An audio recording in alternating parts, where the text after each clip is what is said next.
Oh, he's getting it now.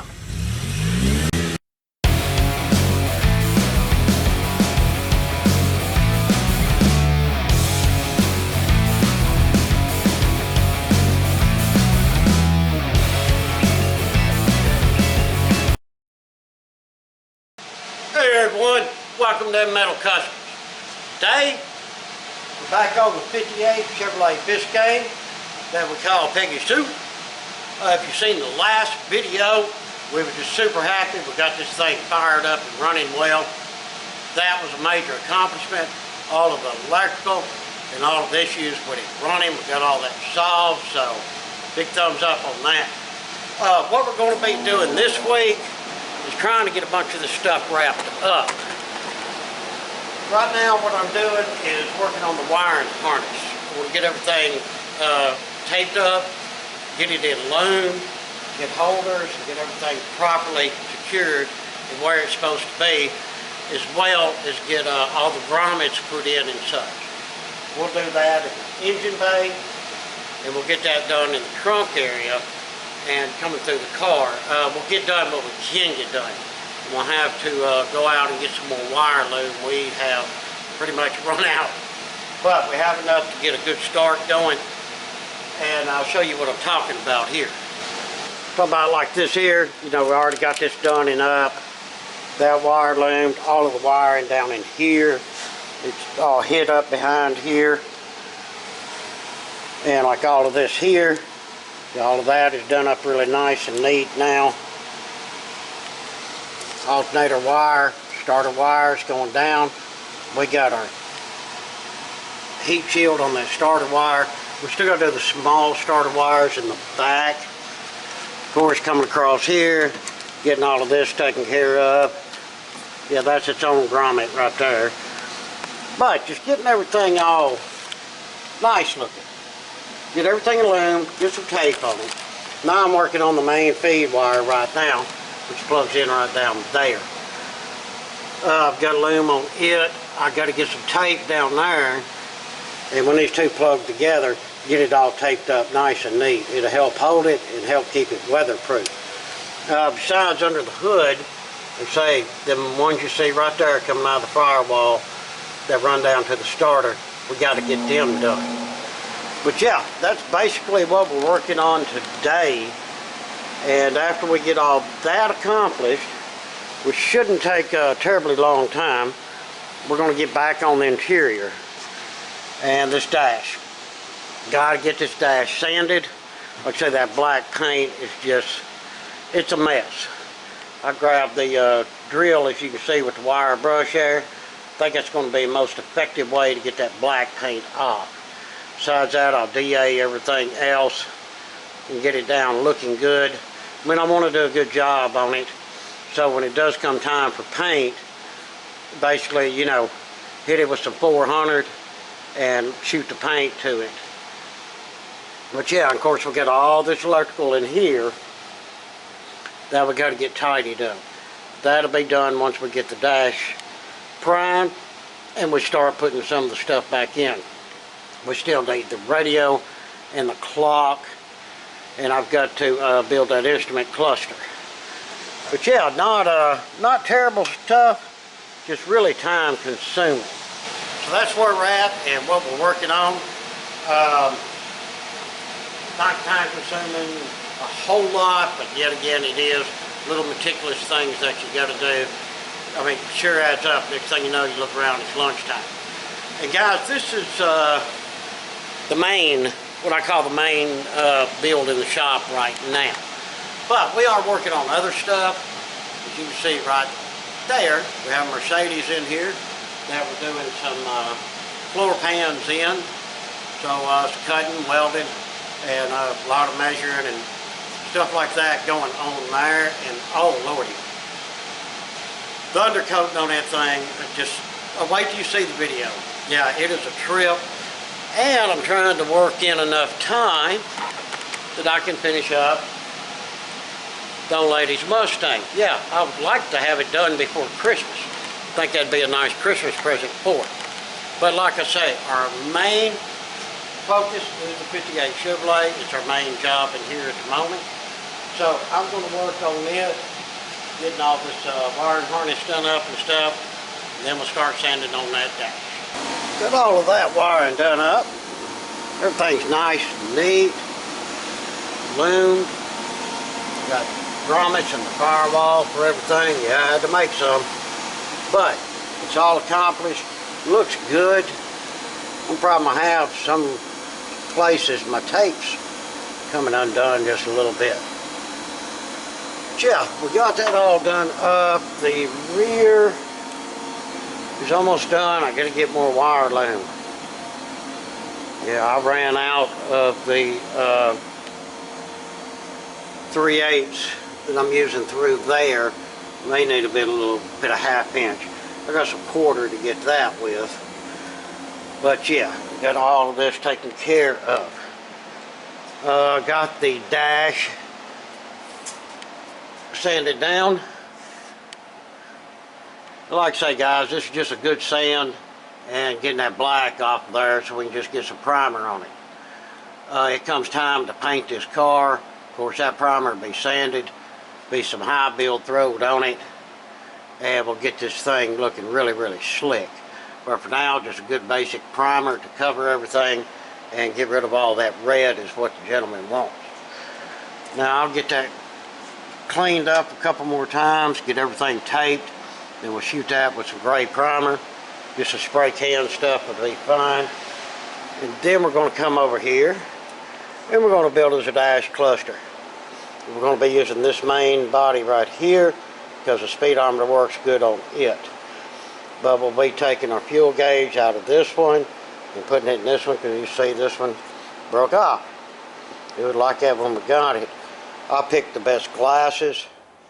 I'll pick the best turn signal greens, the best front, and I'll choose the best of everything, get everything cleaned up really nice. We'll also get these needles repainted where they're nice and bright orange. I believe I got some bright orange here somewhere. But yeah, let's get the dash done and primed, and then we'll build us an instrument cluster. I got the dash done. Yep, it is gray. And I got under there, more or less got the floorboard, and I used black primer on the backside and under the dash, try to help protect it a lot better. So yeah, that was a big accomplishment right there. And after that, I run over here, started working on the instrument cluster. This is the old one. Here's the quote new one. I took and cleaned it all up, and then I repainted the needles. You can tell I had to make them orange because they were all faded out like that one. But I thought he would appreciate that. Get all of the clear glass cleaned up, as you can see. And that's all ready to rock. Now I'm in a holding pattern because this piece right here goes down in there. Well, I have two of these. The other one looked really good, except for the black paint wasn't that great. So I cleaned it up, and it's sitting in the paint booth with some paint on it. So it will be, should be cured just fine by morning. And then we can assemble this and I reckon start putting a dash together. But yeah, I just picked the best out of both pieces and made one. So yeah, that'll work. Alright, next day, guys. Got that dash I assembled. Look at that. Yeah, paint. I'm glad that I took the time, painted them needles. Oh man, we got 3/4 of a tank of gas already. Hope that gas hand works. That is the old one I had to swap over. But yeah, it looks good. Got the new cigarette lighter I bought, got it installed, and the light switch. Went ahead and done the light switch so that I could get this panel on there and everything would be kosher. And yeah, light switch is upside down, ain't it? No, it isn't. Let me show you why. Because I know there's somebody out there going to say something about it. See that tab? There's a tab on the bottom. There's a tab on this light switch. That is the way it goes. Just like the plastic insert up front, it's got a tab that goes there to help hold it into place. So even though that's weird, you would think it would be the other way. No, it goes in the other way because the tab, tells you how it goes. But yeah, that's wild.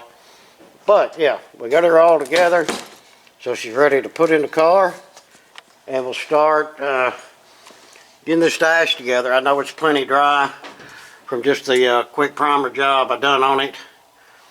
So yeah, now it's time more electrical work and dash putting together. Well, we're cruising right along over here, as you can tell. Yeah, clock, glove box, radio. Ain't that cool? That is a tube radio. No, I did not hook electric up to it. Do not need a fire at this point. Got all the gauges in. They're hooked up except for one hot wire coming from the ignition switch, which I'll show you why I'm dealing with it right now. But got the cluster in. That's a pain.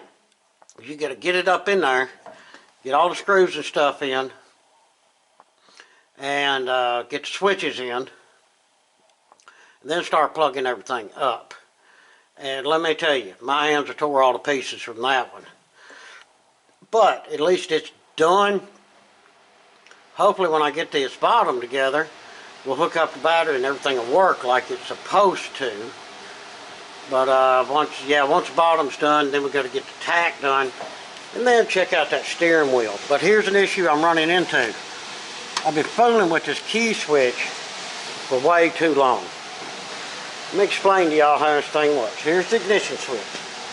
And anybody knows, you're going to put in the ignition switch, you take the tumbler out.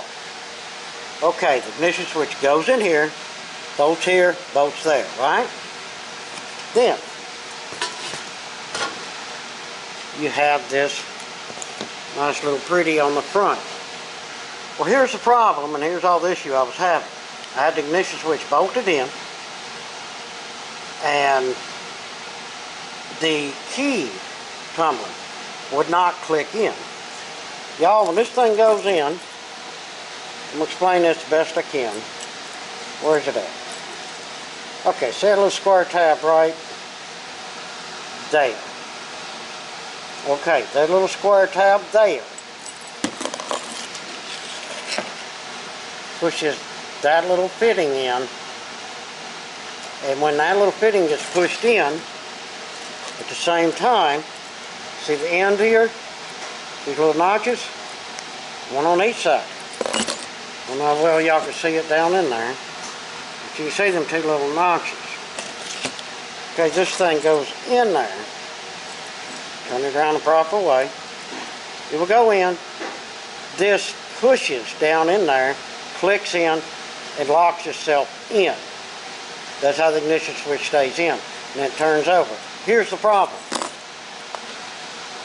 When I bolt this in, and then I put this on, the ignition switch is actually sitting too deep in here.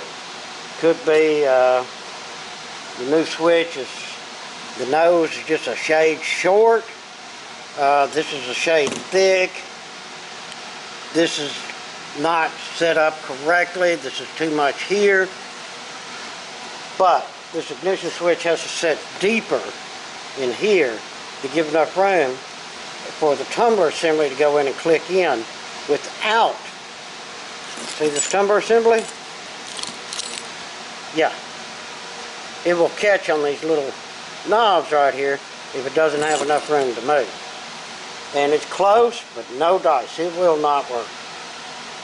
So, what I'm going to do, take my little Dremel and trim these. Trim a little off of both of these. That way, the switch will sit just a little bit deeper and everything will go together. But I just wanted to explain that to y'all if some of y'all having that problem. Especially on these old cars where it does go in the dash. Sometimes, you know, this aftermarket key switch, or maybe this piece wasn't made right. This may be a shade too thick, who knows. But a lot of times stuff just don't fit, guys. Then you got to back up and see why it don't fit. And I think the best way to get that deeper is to cut these. You don't want to take any off of this. Them ain't that thick to begin with. You definitely don't want to take anything off of that. We got two little screws that hold that in and tabs to keep it from turning. Yeah, a little overkill on that piece, but that's the way it's designed. So let me get the Dremel and just nick about maybe 1/8 of an inch off of them, and then we'll see how our fitment is. And voila, first try. Got that trimmed. Did not cut through on the bottom. Yeah, I was really careful with my little Dremels. Bolted that in there. Guys, I cut probably about that much out of that. And now, look at this. Perfect. Hold on a minute, you can see it. Alright, here we go. On. And start. Now y'all look at the distance right there. You see how close that is. That's what was hanging because the switch was back. This right here was catching on that little piece. It would not let the switch turn. But yeah, we got that fixed. So, cool beans, I'm tickled to death. Because y'all, I did not know that that was not fitting correctly. And I spent a lot of time trying to make that thing do right. But now, she's doing right. So, let's finish assembling this dash unit and get busy. Alright guys, dash is assembled. Battery's hooked up. Let's check and see if everything still works. Well, dome light works good, don't it?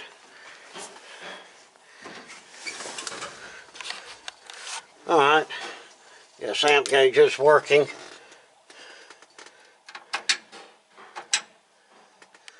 Generator light comes on.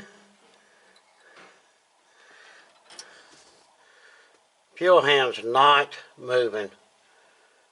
It could be that low on gas. No, it moves. Yeah, it's just that low on gas. Alright, cool. Lights. Oh, that's windshield wipers. That won't work, the lights. There's parking lights.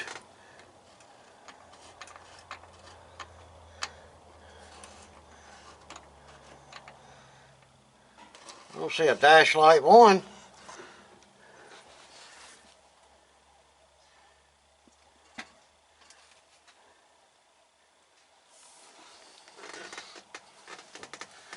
We got parking lights though.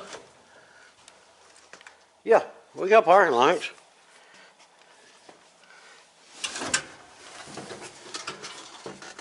Headlights, headlights. Indicator's working. There we go. Boy, it's hard to tell.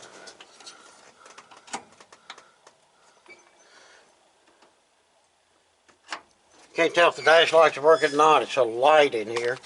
Oh, let's, we can't try the blinkers yet. Let me throw the blinker switch on right quick. We'll give them a shot. Alright, blinker indicator's on. Ignition's on.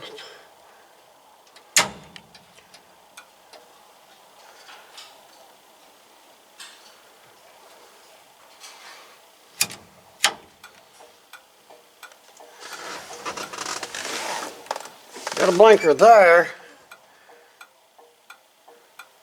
Wow, nothing's working on the dash.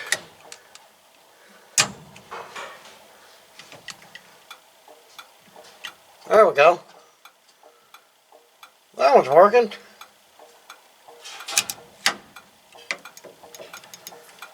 That one's not working. Well, let's see why that one's not working. But, yep, we got it to do. This is why I wanted to check it before I got under there and taped up and loomed all the under dash wiring. Just a good test to make sure.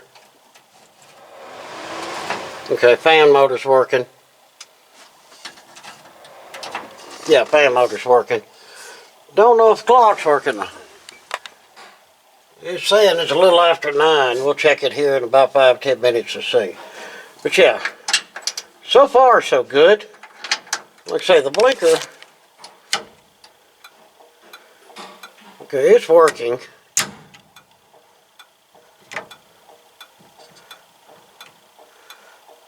Hmm.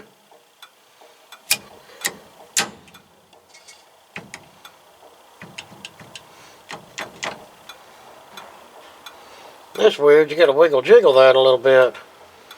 And that's brand new.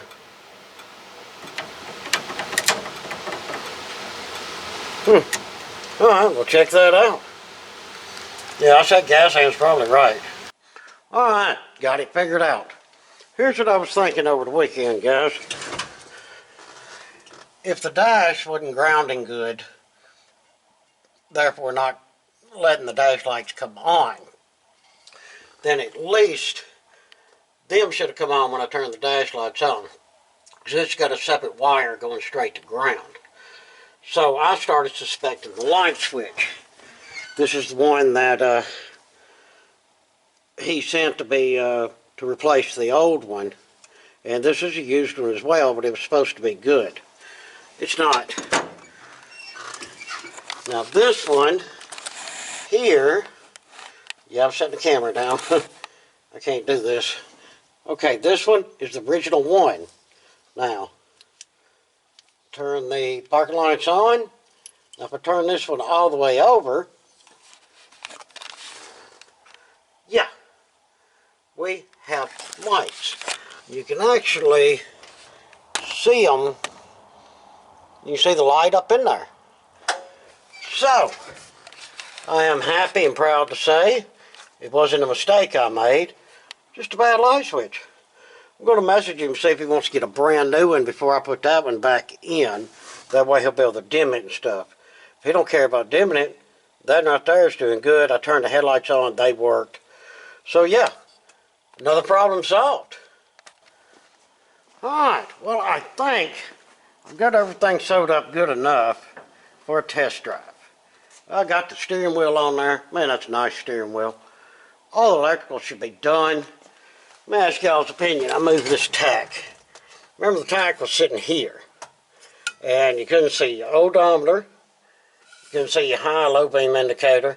And you couldn't see from like 30 to 80 miles an hour. You couldn't see your needle. So I dropped it over here to the left. Because we're not using this temp gauge, we have these. Y'all throw down in the comments, tell me what you think. I like it a lot better right there. You can see everything. It looks a little more classy, but that's just my opinion. But yeah, I'm waiting for my buddy to get back from the store. He's going to give me 5 gallons of that good old 93. And we're going to fire this up, take it for a test drive. Y'all going to come along for a ride.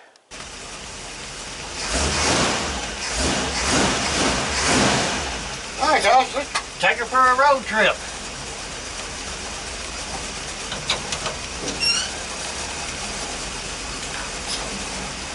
Got brakes. Good.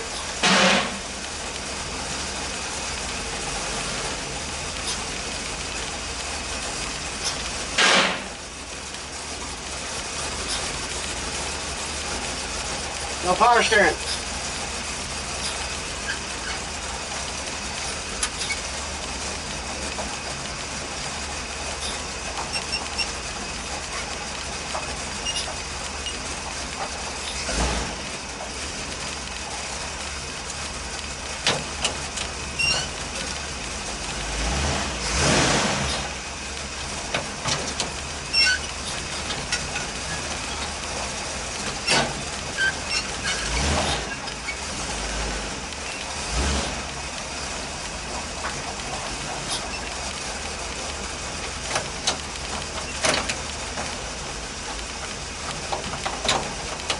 Yeah, I see what I mean.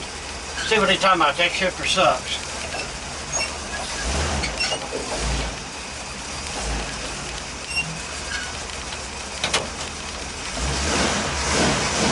Neutral. Go forward. Alright, we're cruising.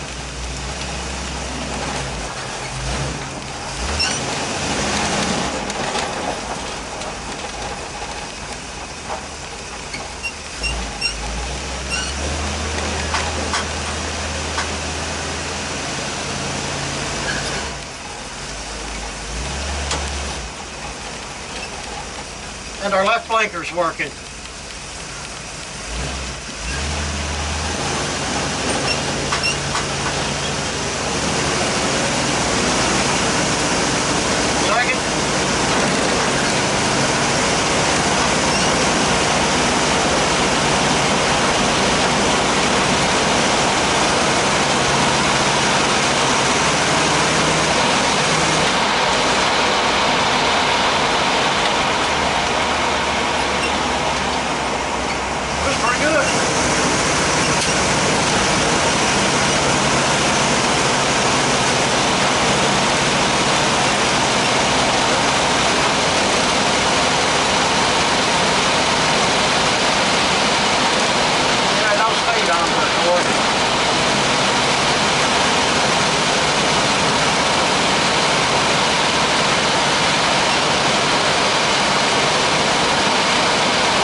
think it changes all through gears.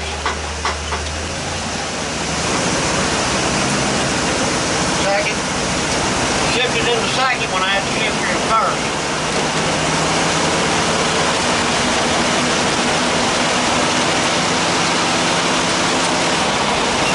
Third. Yeah, fucking shifter.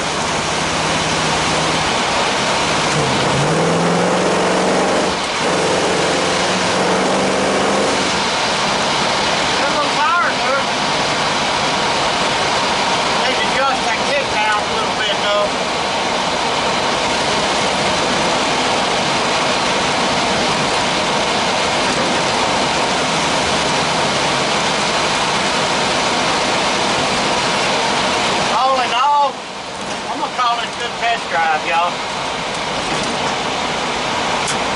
Alternator's charging really well. Still got our 55 pounds of oil pressure. The temperature's just right at 190. Good throttle response. She ain't trying to skip out or anything on us.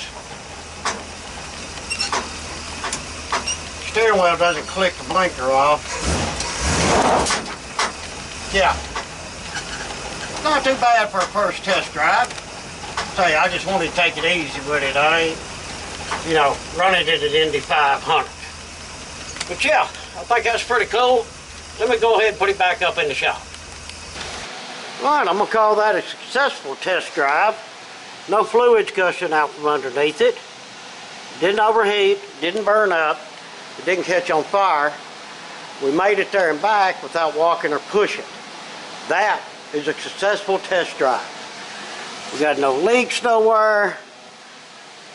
Good deal. No leaks, no runs, no drips. It's all good under the hood. Well, everyone, I reckon they were going to wrap this one up. That was my main goal, to make sure all the electrical was working good, and I got an actual test drive out of it. That was a big deal. And I'm happy that everything worked the way it was supposed to. Looks like I got to adjust the linkage for that kick down. And after that, I need to put that low car shifter in there. That one is not, no, it just, I see what he's talking about.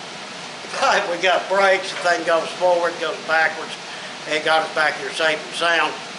That's the big deal. Well, everyone, I appreciate you watching.